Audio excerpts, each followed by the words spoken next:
कैथल में आज भारतीय किसान यूनियन टिकैत ग्रुप के बैनर तले किसानों ने सचिवालय के सामने अपनी मांगों को लेकर धरना प्रदर्शन किया। बता दें कि किसानों ने सरकार और प्रशासन के खिलाफ नारेबाजी करते हुए अपनी समस्याओं का तत्काल समाधान करने की मांग की है। किसानों का कहना है कि धान की बुआई के इस महत्वपूर्ण समय में खाद की भारी कमी है। जहाँ कहीं खाद उपलब्ध है वहाँ दुकानदार इसे महंगे दामों पर बेच रहे हैं और साथ में अनावश्यक दवाइयाँ थोपकर किसानों का शोषण कर रहे हैं। किसानों ने मांग की है कि खाद की आपूर्ति सुनिश्चित की जाए और कालाबाजारी पर सख्त कार्रवाई हो। आज हमारे किसानों की 4 तारीख को मासिक मीटिंग होती है कैथल जिले की। वो मीटिंग थी और किसानों की समस्याओं को लेकर की गई, क्योंकि धान का सीजन चला हुआ है, लेकिन किसान को आज डीएपी यूरिया की बहुत दिक्कत आ रही है। अगर कहीं मिलता है तो उसके साथ दवाई लगाई जाती है। इस सबसे बड़ी बात तो यह है, जो सहकारी बैंक है, जो हमारी सोसाइटी है, उनके अंदर भी किसानों के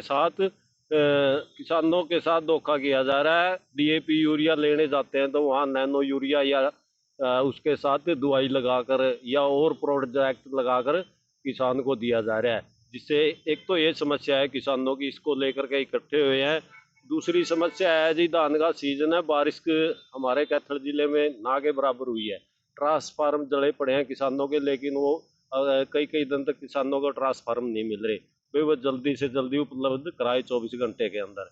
एक समस्या ये आई अब की बार धान लगाने की, जो ये सरकार मनरेगा योजना के तहत मजदूरों पर जून के महीने में सफाई कराती है नहरों ड्रेनों की। हम सरकार से अपील करते हैं भाई नहरों ड्रेनों की सफाई मार्च से लेकर मई के महीने तक करवाई जाए, ताकि जून के महीने में उन मजदूरों को किसान के खेत में काम मिल सके और किसान ने मजदूर मिल जाए समय पे, उसकी धान की रुपाई हो सके।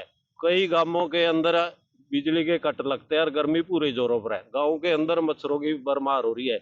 हमें प्रशासन से हरियाणा सरकार से कहते हैं गाँव के अंदर जो ग्रामीण बिजली है उन गाँवों में कट ना लगाए। तो कहते हैं कि कांग्रेस के टाइम में 4 घंटे बिजली आती थी, अब तो 24 घंटे बिजली आती है। अरे कहने से क्या बनता है जी, बहुत से गांवों में 16 या 8 घंटे बिजली दे रहे हैं ये, और जो बिल दे रहे हैं अगर 24 घंटे दे रहे हैं तो कोई आसान नहीं करी सरकार। किसान या जो ग्रामीण लोग हैं बिल दे रहे हैं, और हमें सरकार से कोई मतलब नहीं है।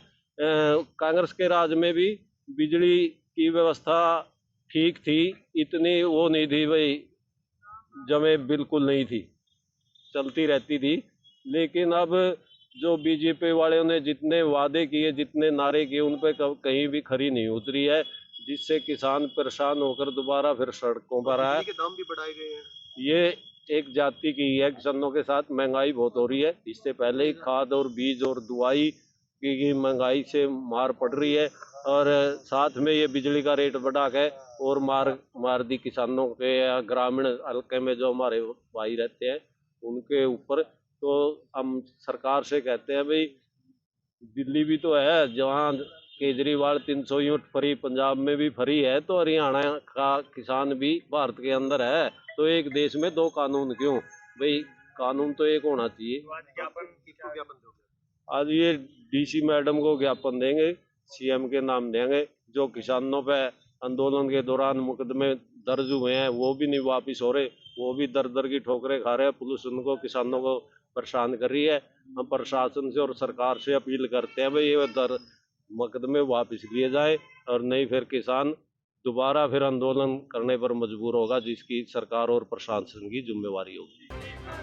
बहरहाल अब देखना ही होगा कि सरकार इनकी मांगों को लेकर क्या कुछ कदम उठाती है। पंजाब केसरी टीवी के लिए कैथल से कांता शर्मा की रिपोर्ट।